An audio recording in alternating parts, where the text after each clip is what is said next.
Well, joining us this morning, Crawford County Commissioner Mr. Eric Henry. Eric, good to see you this morning. Good to see you too. Have you gotten any sleep?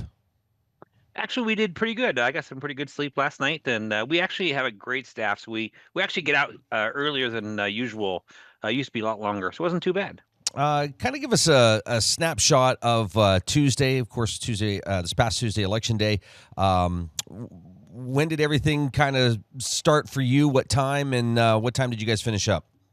So each of us have different jobs. My job, I particularly like to drive around and visit the polls to make sure they don't need anything, that they're having any snags or issues. We also have rovers as well, but I end up visiting 30 polls. I think it was 280 miles. Wow. I enjoy that. Scott comes in and actually starts processing the mail-in ballots, and then Chris handles the West, and then he comes in and he's the chairman, so he needs to answer questions and be available to the staff at all times. So I enjoy getting out. I got back to the courthouse about 7:30 at night. I started at 7 in the morning.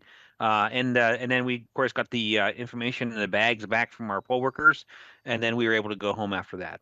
I think you've said this before, but I don't think people realize how big the county is. You got It is. a lot of territory to cover. Yeah, if you drive from, I started in the little Spartansburg borough, which I really like Spartansburg. Sometimes if I'm good, I can catch breakfast there in the morning and go through that process. But the end of the at the end of the line, if you go from there to Jamestown area, it's a long drive. You're 45, 50 minutes long. So Wow. Kind of run down any major snags on Tuesday, or did everything pretty much run smoothly? no, we always have small minor issues with the printer here or toner or different thing like that, but nothing major. The goal is to efficiently get the election process throughout the day, get the results out quickly. We do take the election integrity grant, which requires us to have a unofficial result before we leave for the night, which I think people like. In the old days, you'd have mail-ins you'd have to process, and there'd be this big waiting game. Well, when we process the mail-in ballots during the day, and then at night we accumulate that total. So when we're done, when we go home at night, you'll see those results. The only thing pending are hand counts, which aren't that many throughout the process. Yeah, and I think throughout the night we were noticing that too, where you'd see the mail-in numbers pop up, and it's like, okay, that's cool that those are coming in. Yep. A lot of people have been asking about the write-in candidates and that process. That takes some time to get everything tallied there, doesn't it? It does. We're now in adjudication, and we are through Cussawага Township. Just to give you an example, there is over 200 write-ins in the Conneautville borough. Now, if you think about elected official positions, and then electorates and voters in the Conneautville borough, it seems like there's about that many people, but they're writing in, five, six, seven spots. A lot of that's, local level auditor. No one wanted to be the mayor in Conneautville, so whoever has the most votes is going to be the mayor. So if you want someone to be the mayor who didn't want to be the mayor, Alan Clark was the mayor before he chose to retire. Maybe he'll get it anyways because somebody wrote him in again. I hope they did. So, but that does take a long time. So that is a very long process. And we could joke about that, but if he's looking to step down and Yeah. he is the guy, does he feel pressure or anybody in that position? Do they feel pressure like, okay, yes, I'll do it, or I really don't want it? Yeah, and so we sent them letters to people because that does happen. People will put your name in or someone else's name in for a local level auditor. If you get that letter and you don't want the position, you just notify the voter services that you do not want that position. We know Connie Lake Borough. There was a group that mounted a writing campaign there. Do you kind of prepare for that in the office? Like, okay, yes, we were hearing pockets of areas of the county where there's probably going to be a massive number of write-ins. So yes, we're going to mentally prepare for that. Yep, that's actually very true. That happens with the school district in the primary, and then in the fall in Client Lake. So we actually would set those names aside. We'd enter them into the computer. So if we did have to choose them, that we could enter them in the process. We did finish the Client Lake Borough race yesterday. So unofficially, what you see on our website is actually the final results of that, other than some hand counts. So when people ask, where we're at, but it does help know that there's some write-ins and that they're prepared to count them that way. Any thought on, or have you had a chance to look or kind of get an idea of what voter turnout, what the percentage was? Seems to be to be honest with you, it was much higher than anticipated, but it seems to be in some places. It looks like to be in the 40s across the county. That's pretty Wow. good. And I tell you, our poll workers are our best measuring stick. They like to be kept fairly busy. I'm not saying they want to be presidential busy, but they like to be kept busy because their day goes fast. On low turnouts, 20% or 25%, their day just drags along. But everywhere I stop, they're like, hey, we're busy. We're happy. And sometimes that was like in the Pencrest region, the Pencrest race drew a lot of interest. That's a municipalities. The MDJ race out of Titusville, which was 18 or 20 municipalities involved there, that drew interest. And of course, those lower level races like the Conneautville or Conneaut Lake Borough Council, that draws interest, and so you will get it up. But overall, it's about 40%, which is really good for our area. Yeah, and I was just going to ask you. It seemed like there were pockets spread out across the county of these races that were kind of big. The mayoral race in Meadville, you had the council there. You mentioned Conneaut Lake. You had Pencrest School Board. You had, the magisterial race. So it seemed like across the county it was spread out. And I don't know if it was just political junkies like us that get excited about that, or if, and that's why I asked about the voter turnout. If it's north of 30%, hey, that's good. People were taking an interest in it. Yeah, there definitely was interest in this race, and again, I did. It's hard to tell what drives people at times, but I always tell people that we get stuck on national politics, but the things that affect you are local. Your local ordinances, your property tax, what direction you want your municipality or borough to go on the township level. Your roads being plowed or your needs being met. Those things they drive discussions, and I think in some of these write-in campaigns that actually were successful in the primary, there are supervisors who stood at the polls all day long that were wanted to be written in for supervisor race who actually won, and they finished through the fall because they wanted to see change, and that's commitment. 13 hours at a polling site to hand out write-in stuff. Yeah, absolutely. All right. Well, and I mean, we could spend hours talking about this stuff, but let's go to something. I was kind of amazed. We had Representative Brad Roy on our election night coverage.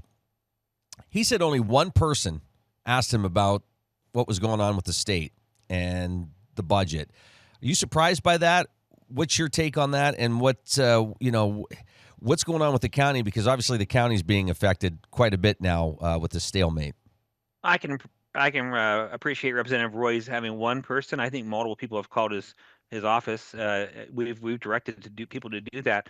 At the end of the day, no county budget for county government, no state budget for county government is bad for our county government, and not only our county government, but our budget process itself.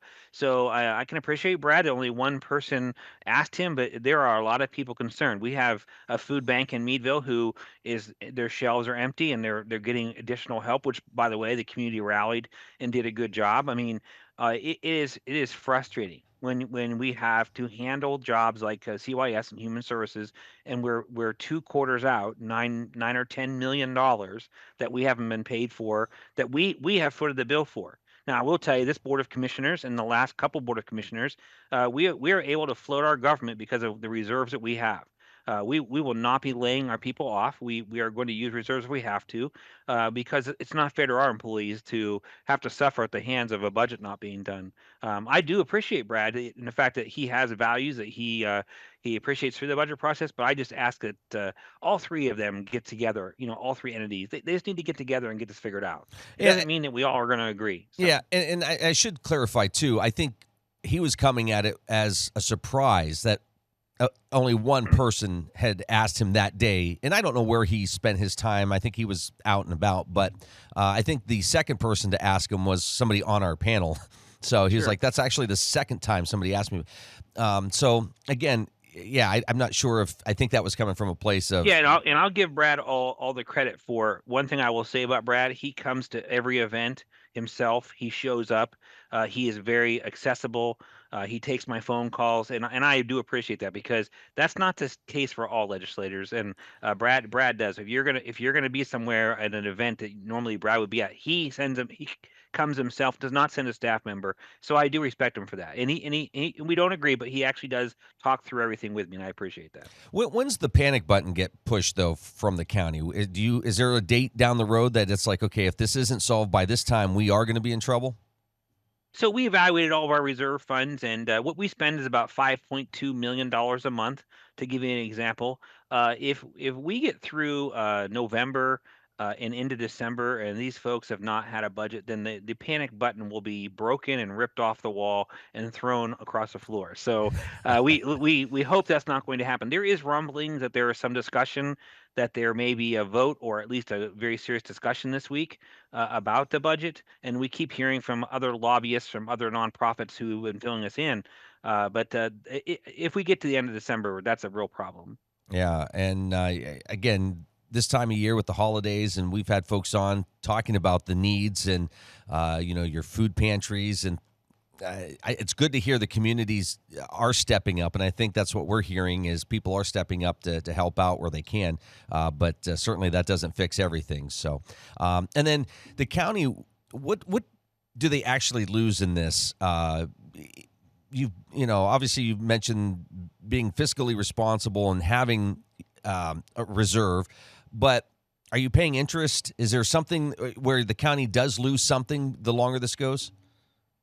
Yeah, absolutely. If we have to dip into our reserve, which we haven't yet, but we might have to, if we dip into our reserves, then we lose that interest from those funds, and that's not money that the state is willing to pay us back. Now, the state was willing to let us borrow our own money at 4.5%. We're not interested. We would rather partner with our local bank partners to do that if we have to.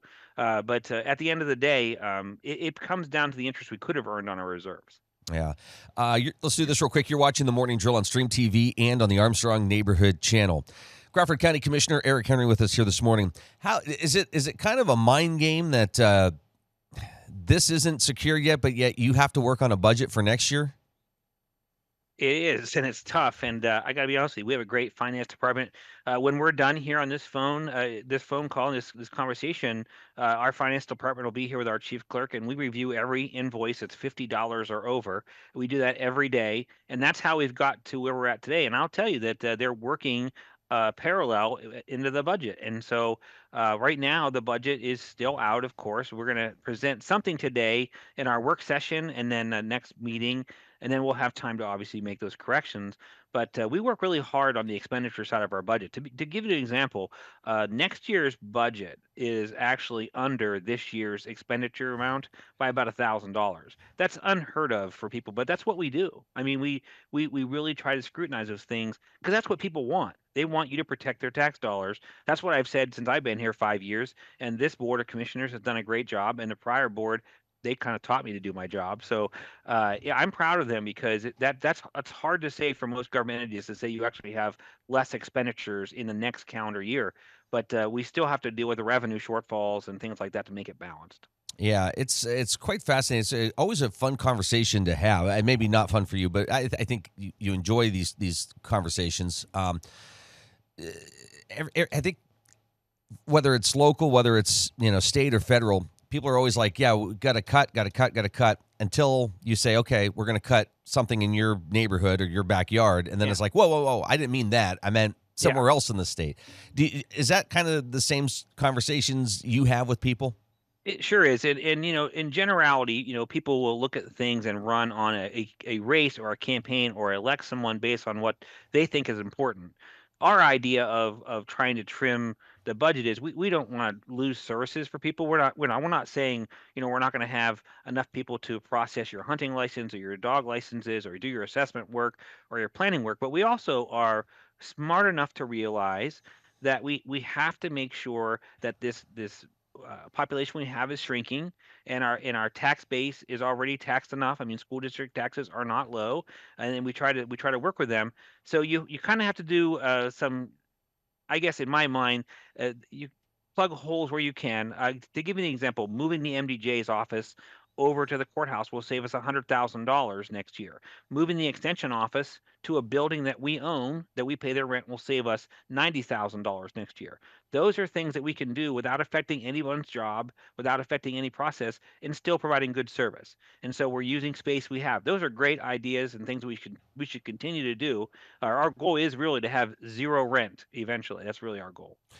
Do department heads, and I know they've been good to work with, but do they see what's going on and they're like, boy, I don't want to be furloughed. I don't want to have to, go into the holiday season not knowing. Does that play a role in what they're coming to you and planning for next year? Or are they saying, okay, we need this computer system or whatever it is. It's not a big deal compared to everything else at the moment, but this is something that we would like to have next year. Is that entering into the conversations for next year's budget? So I tell everybody that when you see elections and maybe like-minded Republicans running in offices together or as a group, the friendship usually ends at when the election is over. What I mean by that is we all have jobs to do. We get along and we still go to meetings, we still go to dinners, but when we're in budget talks, I'm going to do what I think is best for the taxpayers. That doesn't mean that the people that who I'm friends with or on row offices don't always agree. But what I will tell you is all the row offices have sacrificed. All the offices have made changes to their office and tried to alleviate them. And if you look at the balance of what they've asked for over the last several years, they also have held a line on their budgets as well. Otherwise, we wouldn't be able to try and keep expenditures as low as we have so far. But everybody really tries to do a good part. And when they don't, they're not, maybe they're not the happiest, but we do push back and say that really is our job. It's what we try to do. Uh, well, less than 2 months now before we wrap up the year. Let's get your take on 2025 and what are those little things that we're not seeing in the headlines that the county's working on? So, little things that people forget, we're still being sued for a reassessment. That case in court trial is going to process through. It's inevitable that next year we will face it head on. The likelihood of that process going through is pretty high still. And so, if you look at the counties around us, if you've been paying attention, Warren County had a reassessment, very contentious. Mercer County is going through reassessment, very contentious. When people talk about reassessment, there's discussion about fairness and why people want reassessment. And I've stood firm the entire time. I'm opposed to reassessment because I feel like the state legislators, they really should have found an alternative way to fund our schools. That's what the number one complaint we hear from people is their property tax. Nobody wants to lose their house who's on fixed income who retired. Do you really ever own your home? And so I always implore people as state legislators from that side, try to reform property tax. I'm telling you that that's going to come up in 2026. It's unavoidable. And I think a lot of people, you don't hear about it for a while. It's like, okay, we don't have to worry about it. When someone starts coming to your driveway and looking at your structure, which is required of a reassessment, they have to physically see property, physically see buildings. You will raise ire in the county. I'm well aware of that. I myself, I pay plenty of taxes. My wife has a horse fetish. I wish she didn't like horses as much as she does, but she does. And that horses are expensive and they require buildings. And so I pay plenty of taxes. I don't want to pay more taxes. But at the end of the day, that is going to rear its ugly head. All right. And you think 2026 is the year we're going to hear more about that? There is no doubt there are already some dates set and scheduled in early spring. There's even just recently a discussion about a deposition that people are talking about. And to be honest with you, again, I don't disagree with the fairness of the process, but I don't agree that we as Pennsylvanians think this is the best way to fund our governments. You've stated this before, but talk about the sort of the thirds here, because it's just sort of rearranging the thirds, right? Yeah.